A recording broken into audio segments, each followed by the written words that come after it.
Assalamualaikum. Waalaikumsalam. Ustaz, saya mau hijrah.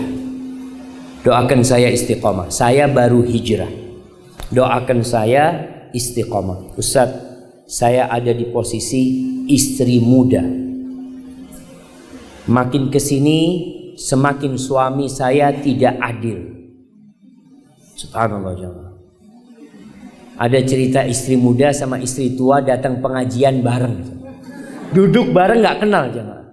Ngobrol ahlan wa sahlan insyaallah. Karena suaminya waktu nikah lagi nggak ngasih tahu sama istrinya. Hati-hati yang duduk di sebelahnya jemaah ya. Makin kesini semakin suami saya tidak adil. Selama ini saya bekerja sendiri. Saya karyawan perusahaan Ustaz. Apakah boleh saya minta talak suami saya Ustaz? Saya tidak ingin terus berdosa bertengkar apabila suami melarang dan sering menyindir hijrah saya. Terima kasih Ustaz. Barakallahu fikum. Nah, yang mau nikah hendaklah nikah dengan kejelasan. Artinya jangan sembunyi-sembunyi. Kalau sembunyi-sembunyi, salah satu dampaknya seperti ini. Suami nggak bisa adil.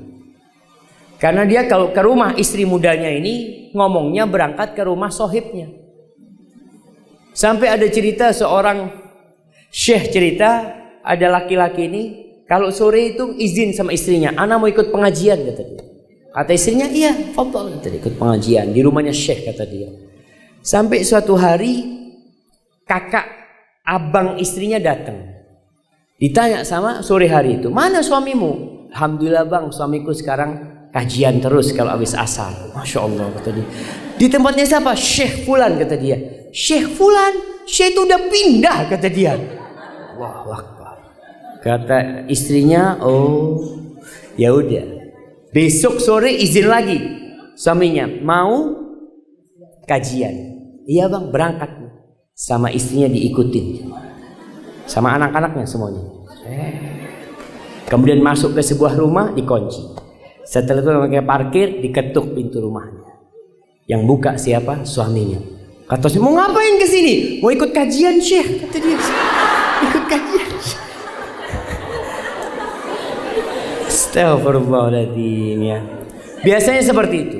Ketika tidak terang-terangan, boleh nikah siri itu secara hukum agama boleh, tapi kita tahu secara hukum pemerintahan bermasalah jamaah dan akan meninggalkan banyak masalah nantinya. Tadi suami tidak bisa berlaku, ya memang sembunyi-sembunyi.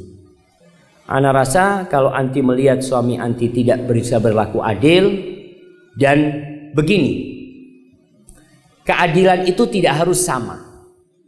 Keadilan itu kadangkala berbasis dengan kesepakatan. Umpamanya suami mengatakan, "Ana bisa kesini hanya Sabtu dan Ahad." Umpamanya dia mengatakan itu. Sang calon istri mengatakan, "Iya, nggak apa-apa." Itu harus komitmen. Jangan kemudian istri mengatakan, "Enggak, Ana minta adil." Nggak bisa. Karena itu sudah kesepakatan sebelum menikah gitu. Tapi kalau nggak ada kesepakatan berarti tetap harus berbuat adil. Maka ngerasa kalau anti lihat sudah tidak ada sakinah, mawaddah dan rahmah, dan suami tidak suka dengan hijrah anti, mungkin pilihannya bercerai kalau memang itu solusi terakhir.